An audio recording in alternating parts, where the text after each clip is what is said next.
नमस्कार, स्वागत है आपका एटीवी इंडिया में। जैसा कि दर्शकों का जो डिमांड था कि जो यूपीएससी से रिलेटेड जो काफ़ी क्वेश्चंस हैं वो आज हम youngest IPS officer Shri Sachin Kumar Atulkar ji से डिस्कस करेंगे और आपको एक सचिव आंसर मिलेंगे। नमस्कार, स्वागत है सचिन जी आपका बहुत बहुत हमारे चैनल में। सर, बच्चों के ऐसे कई सवाल हैं यूपीएससी को लेकर कि 12th के बाद जिस तरीके से बच्चे स्टडी को अपने आगे लेते हैं तो वो चाहते हैं कि ग्रेजुएशन के साथ में यूपीएससी को कंटिन्यू रखा जाए तैयारी को लेकर, या ग्रेजुएशन करने के बाद उस तैयारी पे पूरा फोकस किया जाए।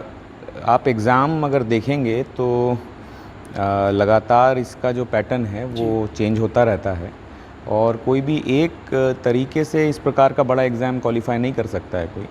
आप देखेंगे कि जनरल अवेयरनेस और जो हमारे वर्तमान में जो करंट में घटनाएं हो रही हैं, जो जानकारी हमको होना चाहिए एक जागरूक नागरिक के नाते, तो वो सभी हमें पता होना चाहिए। उसके लिए ग्रेजुएशन का पहला या बाद का विषय नहीं है, उसमें मुख्य ये है कि आप किस प्रकार से जो है अवगत हैं अपने आसपास के सराउंडिंग से, जो घटनाएं घट रही हैं, जो देश और विदेश में हो रहा है, उस सब पे ये निर्भर करता है। और मुझे लगता है कि वो आप तभी उसको ग्रहण कर सकते हैं जब आप लगातार ग्रेजुएशन के पहले से भी आप अगर लगातार पढ़ रहे हैं, न्यूज़पेपर्स पढ़ते हैं, मैगज़ीन्स पढ़ते हैं, तो उसके लिए ज़रूर ये आसान हो जाता है।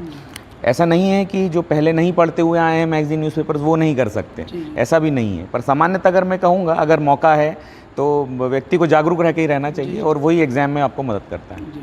और जैसे ग्रेजुएशन में कई बच्चों का प्रश्न रहता है कि ग्रेजुएशन में इंजीनियरिंग हो या हम किसी अदर ट्रेड से ग्रेजुएशन कर रहे हैं, तो इसका भी कोई यूपीएससी में महत्व रहता है क्या?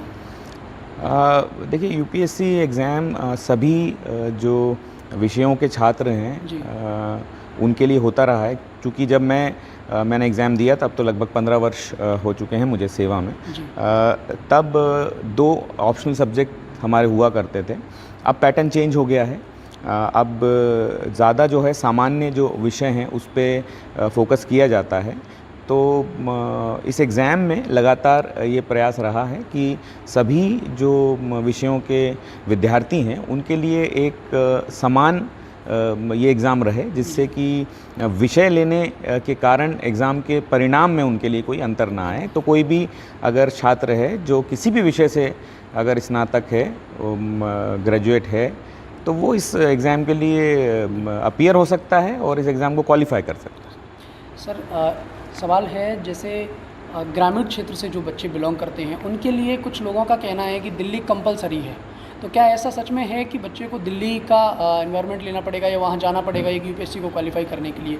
तो इस बारे में आप क्या विचार रखेंगे? देखिए, ये तो एग्ज़ाम का रिज़ल्ट खुद ही बता देता है। अगर कोई भी विद्यार्थी एग्ज़ाम के रिज़ल्ट को देखेगा तो जो लोग क्वालिफ़ाई कर रहे हैं वो सभी दिल्ली में नहीं थे। कुछ लोग तो पहले से नौकरी पेशा थे, वो भी क्वालिफ़ाई कर रहे हैं अपने कार्य के क्षेत्र में, जहाँ पर स्थान है वहाँ रहकर पढ़ाई करी है। कुछ लोगों ने अपने घर पर पढ़ाई करी है और कुछ लोग बाहर भी गए हैं, जैसा दिल्ली आपने बताया। कुछ लोग अन्य शहरों में भी, बड़े शहरों में, नज़दीकी बड़े शहरों में भी आते हैं। उद्देश्य सबका ये रहता है कि कोई कोचिंग इंस्टीट्यूट और गाइडेंस मिल जाए, क्योंकि हम हमेशा किसी भी विषय को अप्रोच करने के पहले, किसी भी एग्ज़ाम को अप्रोच करने के पहले ये चाहते हैं कि कोई हमें ऐसा गाइडेंस दे दे जिससे हमारे समय की बचत हो जाए।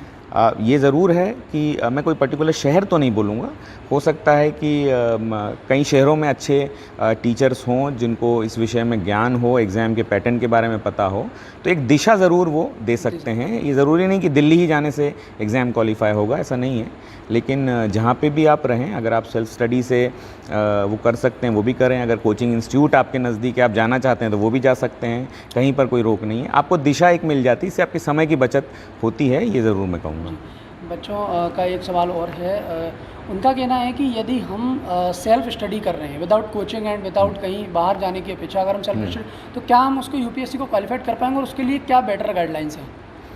हाँ, ये क्वेश्चन सभी स्टूडेंट्स में रहता है कि क्या कोचिंग इंस्टीट्यूट के बिना ये एग्ज़ाम क्वालिफाई हो सकता है।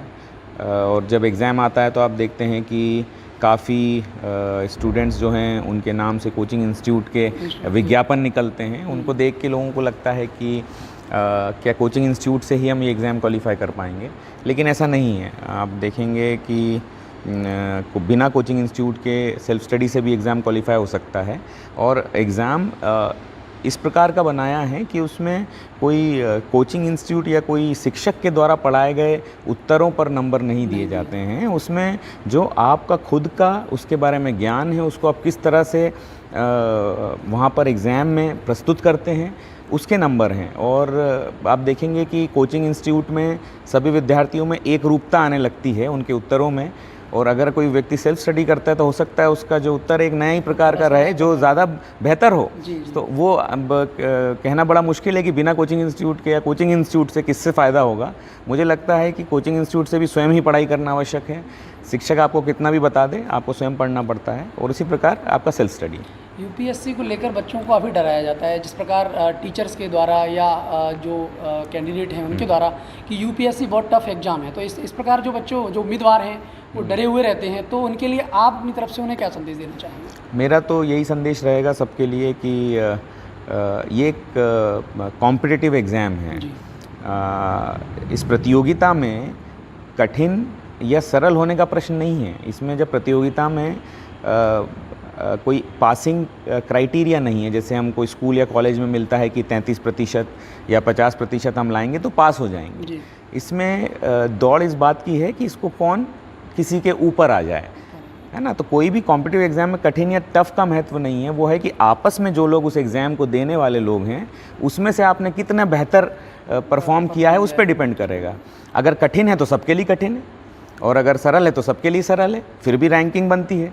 तो प्रश्न ये है कि आपने कितना बेहतर तैयारी करी है। आपका जो कंपटीशन है वो स्वयं से है, ना कि किसी दूसरे व्यक्ति से। आप पूरा उसका तैयारी करिए, और ऐसे बहुत से उदाहरण हैं, हर वर्ष ऐसे उदाहरण मिलते हैं जो ऐसे विद्यार्थियों ने एग्ज़ाम क्वालिफाई किया है जिनका पूर्व से कोई बहुत अच्छा मेरिटोरियस एजुकेशनल बैकग्राउंड नहीं रहा हो।